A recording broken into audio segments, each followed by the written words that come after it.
Respected leaders on the dais, comrades and friends, at the outset, I express my sincere thanks to the organizers for inviting me to this OBC conclave. Friends, my party, the Communist Party of India, is fighting for a classless society in our country. Ever since its inception in 1925, our party has been fighting against untouchability, social discrimination, inequalities, injustice. I can go on telling this. Personally speaking, I do not belong to caste system, because Indian caste system is based on Chaturvarna. Am I right? Chaturvarna means Brahmins, Kshatriyas, Vaisyas, Sudras. My parents did not belong to any of this category. My parents were untouchables. My parents were outcasts. Outcasts.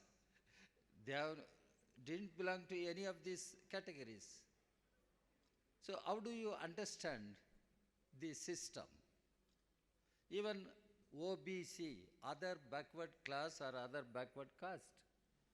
If there is other backward caste, then there must be backward caste. Who are those backward castes or backward classes? I thought of it for quite some time. Then I could come to a conclusion. The scheduled caste, scheduled tribes are the backward castes, backward classes in our country. Besides them, there are other backward castes and classes. That is how the concept OBC emerged. This caste system is affecting the growth of the nation, the growth of our livelihood. Dr. Ambedkar said it in a very effective way. You may talk of political reform, you may talk of economic reform, but wherever you go, the monster will cross you. That monster is caste. Unless you kill that monster, you cannot move forward. Even the Indians, if they go to America, they carry the caste with them. The Indians, if they go to Britain, they carry the caste with them. And it has become a problem. We should try to understand.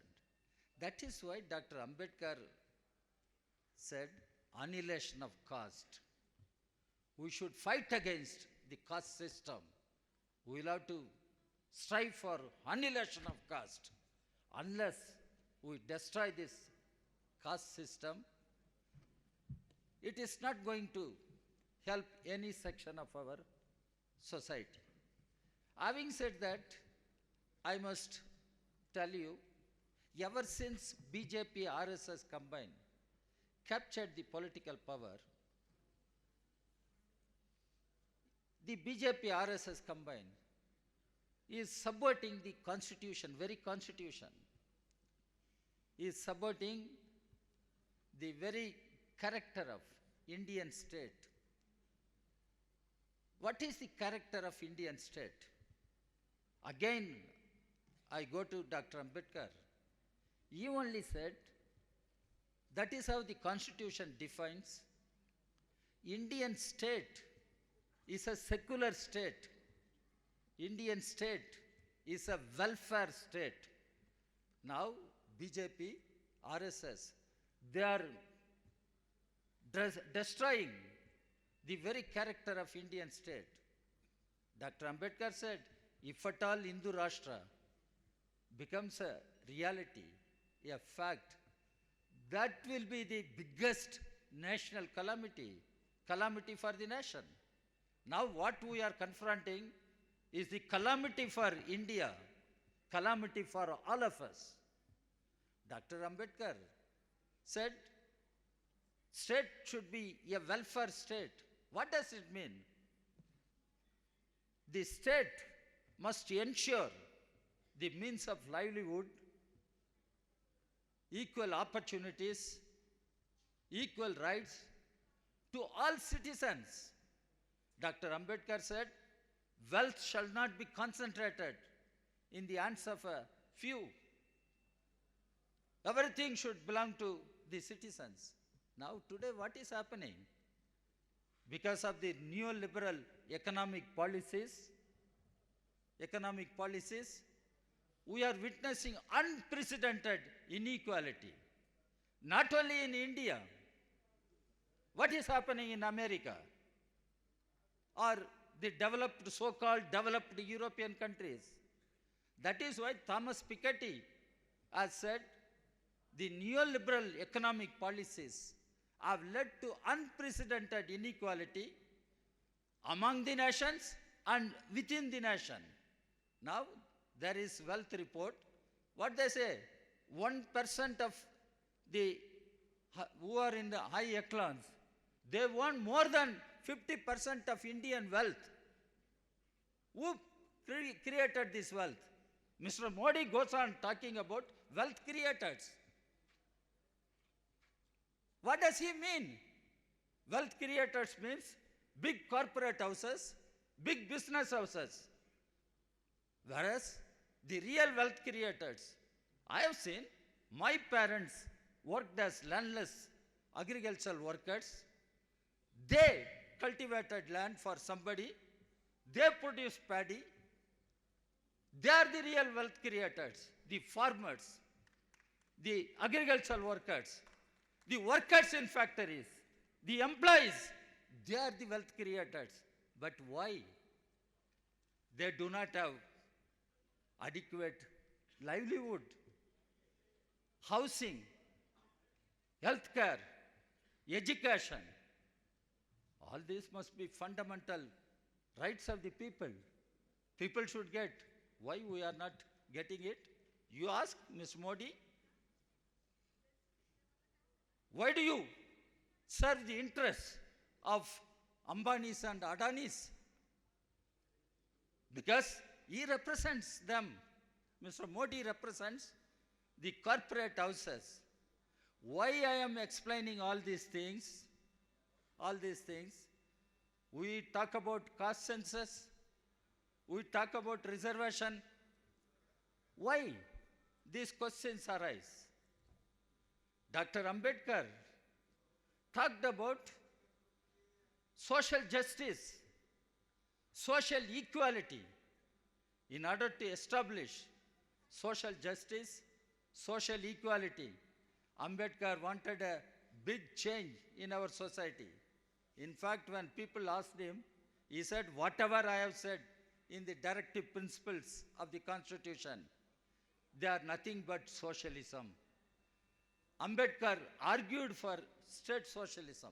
Now what we witness in India today, it is a corporate fascist development. On one side, Adanis, Ambanis, they become richer and super rich in the world.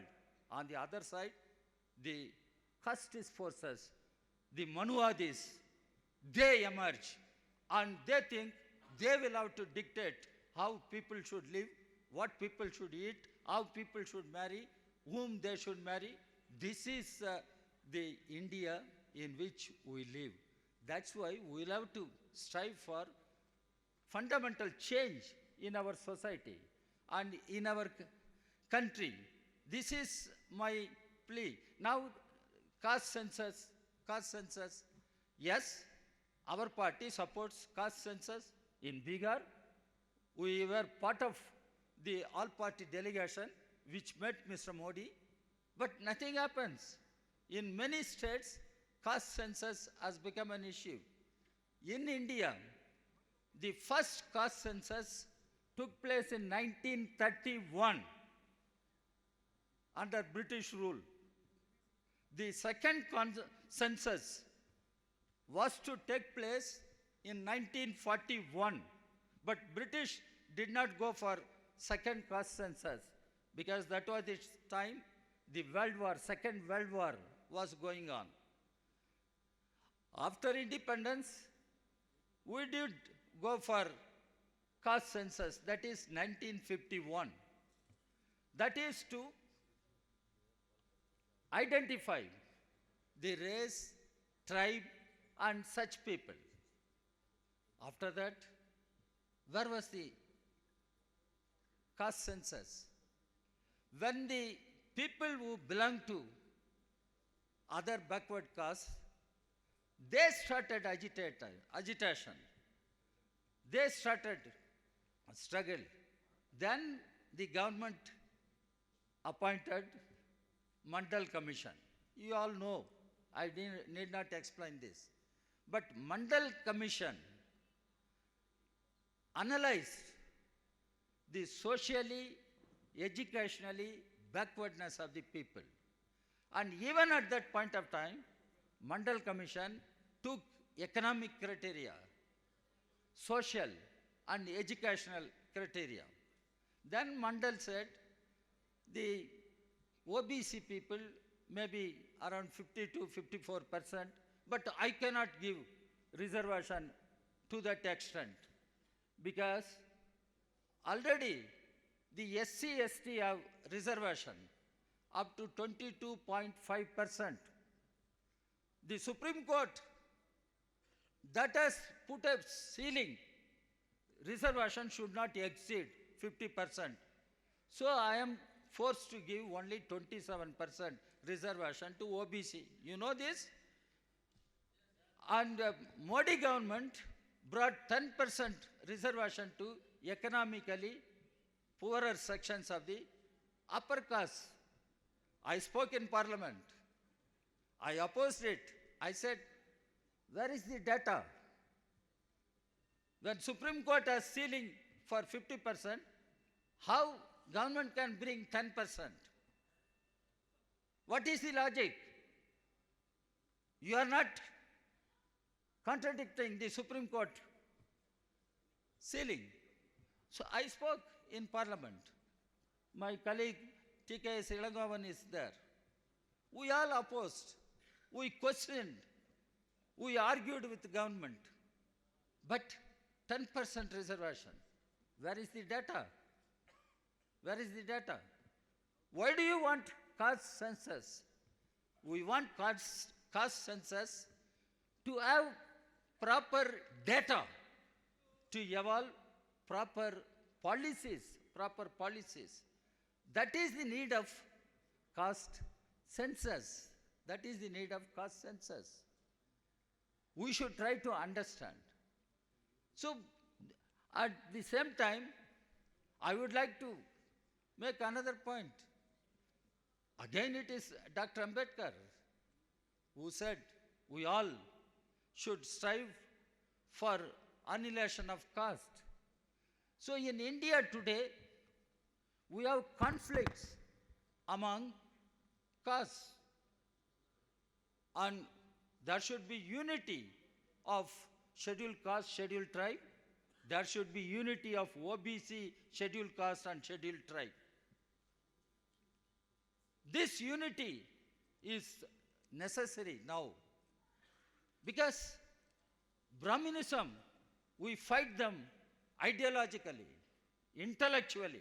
We challenge Brahminism.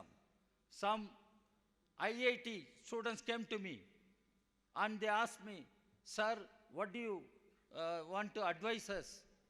Then I told them, you challenge the Brahminical system at any cost. Particularly, intellectually, you should challenge them and keep your heads high. Intellectually, you should show you are not inferior. You have brain. It is not that brain is with some people, we do not have brain. So intellectually you should challenge. That's what I said. Some IIT students. Friends, I do not want to take much of your time, but I would like to comment on this declaration because I was not involved in this production of this declaration. It talks about who all should be taught this ensuring study of Dr. Ambedkar, Mahatma Jyotirao, Savitri Phule, E.V. Ramasamy Periyar. Quite right. Our children, our students should know about them. And I can add some more names also. Along with Periyar, we all love Periyar. He was a great rationalist. He was the founder of self-respect movement and great person. And you do not know how Periyar fought the caste system. You will not have that courage to do such things what Periyar did during his time. I don't want to take your time. But along with Periyar, there was a untouchable great revolutionary, Ayodhidas Pandit. His name also should find place. In Kerala, there was an untouchable revolutionary, Ayyan Kali. Today, Kerala stands number one in terms of literacy. It has not come just like that. Ayyan Kali, instead of asking temples to open its gates for untouchables, he asked schools to open the gates for untouchable children. That is why today Kerala is number one in literacy. So such untouchable revolutionaries also must be added. Then about reservation. Reservation in private sector, I will take reservation in private sector. As member of parliament, I moved a private member resolution. I quoted Dr. K.R. Narayan, the former president. K.R. Narayan says, we don't want our corporates, our system to adopt socialist path, but you adopt some affirmative action. That time he explained reservation in private sector. Now everything is privatized. All public sector undertakings are privatized. What is this meaning of monetization pipeline? Have you ever go through it? What is this national monetization pipeline? They are allowing every sector. They are selling Air India, they are selling railways, they are selling seaports, everything they are selling. Earlier, they opened up everything. You go to Chandrayaan, this space, they allow private participation. Take atomic energy sector, they allow private participation. Take defense sector, they allow foreign direct investment. Take coal sector, they allow foreign direct investment. Everything, the whole nation is sold for private and corporate houses. How can you get reservation, I am asking you? How can you get reservation? Public sector, government sector is closed. Private sector, there is no reservation. So we will fight against these policies and we should demand reservation in private sector. The other thing which I said as a political party, I do take note. You are saying reservation within party posts for OBC, SC, STs. You are telling all political parties that my party, I am telling you because it is there, my party discussed the question.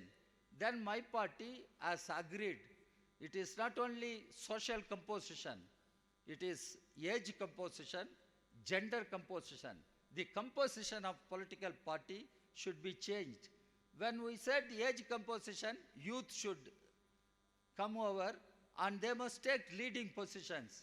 In the same way, gender composition, women should come forward and should be given opportunity to take leading positions in political parties. In the same way, social composition, the cadres from SC, ST, OBC, minorities, all should be accommodated, should come forward and take over positions, key positions in the leadership. So that is how we should address all these questions, all these questions. My humble request is, you must strive for building unity of OBC, SC, ST, and you must strive to fight in terms of class against corporate houses, big business houses, to have an economic justice, social justice in our country. Otherwise, political democracy doesn't have any meaning. So, friends, I thank once again, I thank the organizers. I hope the movement will continue and we will be successful. Nobody can stop our success. And this country belongs to us. This country belongs to us. And we belong to this country. And we will fight for the nation. We will fight for the defense of our